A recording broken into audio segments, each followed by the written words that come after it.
नमस्कार। बिहार के बाद मध्य प्रदेश में भी शिवसेना ने भारतीय जनता पार्टी की मुश्किलें बढ़ाने की पूरी तैयारी कर ली है। सुशांत सिंह राजपूत केस में जिस तरह महाराष्ट्र सरकार को भारतीय जनता पार्टी ने घेरने की कोशिश की और कुछ न्यूज चैनलों का भी साथ अप्रत्यक्ष रूप से कहा जाना चाहिए मिला, उससे शिवसेना तिलमिलाई हुई है। और शिवसेना ने उस दौरान भी, जब सुशांत सिंह राजपूत की मौत के मामले में मुंबई पुलिस जांच कर रही थी, तब भी इस बात को कहा था कि इस मामले में गंदी राजनीति की जा रही है, महाराष्ट्र को बदनाम किया जा रहा है, मुंबई को बदनाम किया जा रहा है और उद्धव ठाकरे सरकार को निशाना बनाया जा रहा है। और शिवसेना लगातार बीजेपी को इस बात के लिए चेता भी रही थी कि यह राजनीति का निम्नतम स्तर है और वो बदला लेने की फिराक में थी, और उसे बदला लेने का मौका कहां मिला है, इस पर मैं आज बात करूंगा। आप देख रहे हैं सत्यहिंदी.com।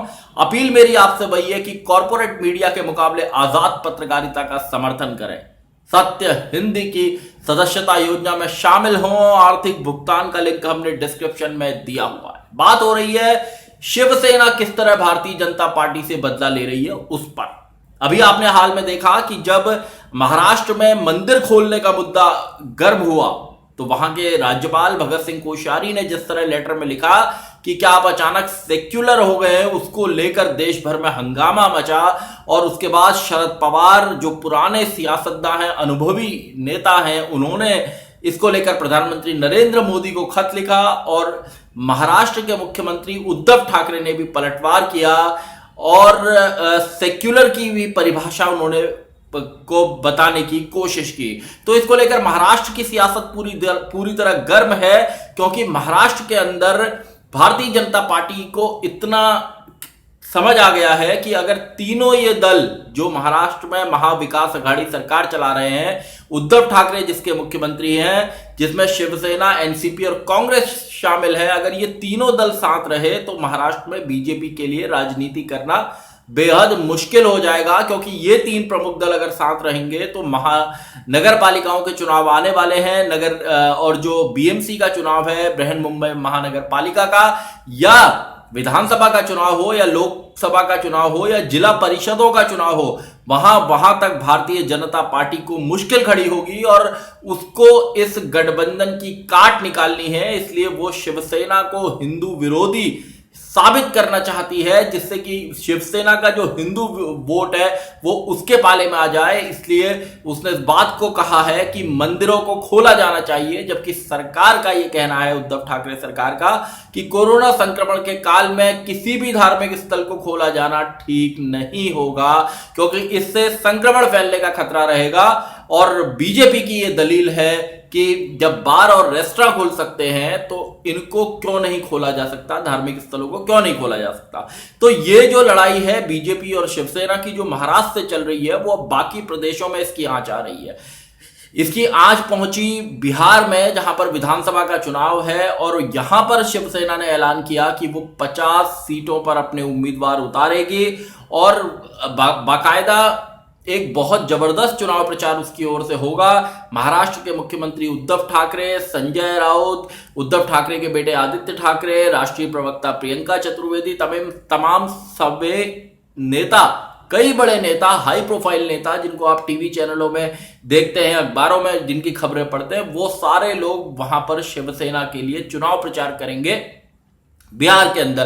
तो ये बीजेपी के लिए मुश्किलें बढ़ाने वाला होगा, क्योंकि शिवसेना और बीजेपी 20 से 25 साल तक, लंबे समय तक साथ रहे हैं, हिंदुत्व की राजनीति करते रहे हैं, लेकिन मुख्यमंत्री के मसले पर महाराष्ट्र में जिस तरह दोनों के बीच फूट हुई और उसके बाद शिवसेना ने अपना रास्ता अलग चुना, और अब भारतीय जनता पार्टी, चाहे सुशांत सिंह का मामला हो या इससे पहले कोरोना संक्रमण से निपटने के लिए लॉकडाउन के दौरान जो तमाम इश्यूज आए, उस दौरान भी बीजेपी खासी हमलावर रही है। और अब इससे ऐसा लगता है कि बीजेपी और शिवसेना का भविष्य में कोई गठबंधन कभी नहीं हो सकता, क्योंकि खटास रिश्तों में इतनी ज्यादा आ चुकी है। और जैसा मैंने कहा कि बीजेपी को अगर महाराष्ट्र की सत्ता में आना है तो उसके लिए बहुत मुश्किल होगा, क्योंकि वहां के तीन बड़े दल एक साथ गठबंधन की सरकार में है। हालांकि उनके बीच भी मतभेद की खबरें आती हैं, लेकिन फिर भी बीजेपी को रोकने के लिए तीनों दल साथ खड़े दिखाई देते हैं। तो अभी जिस तरह का महाराष्ट्र में विवाद हुआ और छोटे मोटे विवाद, जैसे अभी कंगना रनौत ने मुंबई को पीओके कहा, महाराष्ट्र को पाकिस्तान कहा, उसके बाद बीएमसी ने उनके ऑफिस पर एक्शन लिया, केंद्र सरकार ने उनको वायु श्रेणी की सुरक्षा दी, इन सब मसलों को लेकर शिवसेना और बीजेपी आमने सामने है। बीजेपी ने कंगना रनौत का समर्थन किया और शिवसेना इनके विरोध में उतरी। जगह जगह शिवसेना के नेताओं, कार्यकर्ताओं, महिला कार्यकर्ताओं ने भी मुंबई और महाराष्ट्र में कई जगहों पर प्रदर्शन किया। तो ये सियासत जो है शिवसेना बीजेपी की, जैसा मैंने कहा कि महाराष्ट्र से बाहर निकलकर बाकी प्रदेशों में पहुंची। पहला प्रदेश बिहार, जहां पर शिवसेना ने स्टार प्रचारकों की सूची जारी कर दी है, पूरी ताकत से चुनाव लड़ने की बात कही है, 50 सीटों पर उम्मीदवार उतारेगी शिवसेना वहां पर। और इसके बाद जो दूसरा प्रदेश है वो मध्य प्रदेश है, जहां पर 28 सीटों पर उपचुनाव हो रहा है और उस उपचुनाव में भी शिवसेना ने ऐलान किया है कि वो अपने उम्मीदवार उतारेगी सारी सीटों पर। वहां के नेताओं ने कहा है कि बीजेपी उनके उम्मीदवारों को डरा धमका रही है, लेकिन फिर भी वो चुनाव लड़ेंगे, क्योंकि शिवसेना की एक कोशिश दिखाई देती है कि भारतीय जनता पार्टी ने महाराष्ट्र के अंदर जिस तरह उसके खिलाफ मोर्चा खोला हुआ है, उसको डैमेज करने की कोशिश की है, उसका राजनीतिक नुकसान उसे पहुंचाने की कोशिश की है। उसका जवाब वो बाकी प्रदेशों में बीजेपी को नुकसान करके लेगी।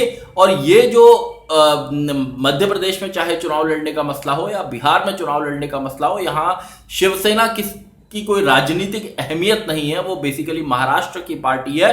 लेकिन यहां वो उसकी कोशिश ये है कि वो कुछ वोट काट कर ही भारतीय जनता पार्टी को नुकसान पहुंचा सके, यहां एक बाहर अपने आप को एक ताकत बना सके, जिससे वो बीजेपी से भी लड़ सके, क्योंकि बीजेपी का प्रेशर महाराष्ट्र में उस पर बहुत ज्यादा है। तो जिस तरह महाराष्ट्र की सियासत चली है और उसके बाद बाकी प्रदेशों में बिहार हो या मध्य प्रदेश हो या शिवसेना और भी बाहर उत्तर प्रदेश और बाकी जगह अपनी इकाइयां गठित करने के काम में या उनको मजबूती देने के काम में जुटी है, तो इससे साफ समझा जा सकता है कि बीजेपी और शिवसेना के बीच ये जो लड़ाई है ये महाराष्ट्र में और ज्यादा होगी और तीखी होगी। और कई बार उद्धव ठाकरे सरकार को अस्थिर करने के आरोप, गिराए जाने के आरोप खुद शिवसेना की ओर से ही लगते रहे हैं। हमको देखना यह होगा कि महाराष्ट्र में जो उद्धव ठाकरे सरकार है उसमें शामिल ये तीनों दल किस तरह से बीजेपी का सामना कर पाते हैं, क्योंकि कई बार इन दलों की ओर से इस तरह के आरोप लगाए गए हैं कि तमाम एजेंसियों का दुरुपयोग करके केंद्र की बीजेपी सरकार उद्धव ठाकरे सरकार को अस्थिर करना चाहती है। ऐसे कई बार आरोप लग चुके हैं। तो मध्य प्रदेश में जहां पर बीजेपी को ये उपचुनाव जीतना बहुत जरूरी है, 28 में से उसे कम से कम 10 से ज्यादा सीटें जीतनी जरूरी है, जिससे वहां वो पूर्ण बहुमत के साथ अपना सरकार का बचा हुआ कार्यकाल पूरा कर दे। वहां पर कमलनाथ ने भी पूरी ताकत झोंकी हुई है, पूरा जोर कांग्रेस के लिए लगाया हुआ है। ऐसे में शिवसेना का चुनाव मैदान में कूदना इस बात की ओर इशारा करता है कि वो बीजेपी से दो हाथ करने के मूड में है। हमें देखना यह होगा कि क्या वास्तव में बीजेपी किसी तरह का नुकसान, शिवसेना किसी तरह का नुकसान वहां बीजेपी को पहुंचा पाती है, क्योंकि अब जो उसका रास्ता है वो राजनीतिक रास्ता तय है कि वो बीजेपी विरोधी राजनीति के साथ आगे बढ़ेगी। और देखना होगा कि क्या बिहार और मध्य प्रदेश में वो कोई राजनीतिक छाप छोड़ पाती है, क्या वो बीजेपी को किसी तरह का नुकसान पहुंचा पाती है, क्योंकि महाराष्ट्र में वो जिस तरह बीजेपी से जूझ रही है उसका बदला वो बाकी प्रदेशों में लेने के लिए तैयारी कर चुकी। सत्यहिंदी.com में आज के लिए बस इतना ही। ऐसे ही तमाम मुद्दों पर मेरी आपसे आगे भी बातचीत होती रहेगी। धन्यवाद। सत्य हिंदी के और वीडियोस को देखने के लिए हमारे YouTube चैनल को सब्सक्राइब करें और सीधे नोटिफिकेशन पाने के लिए बेल आइकन दबाएं।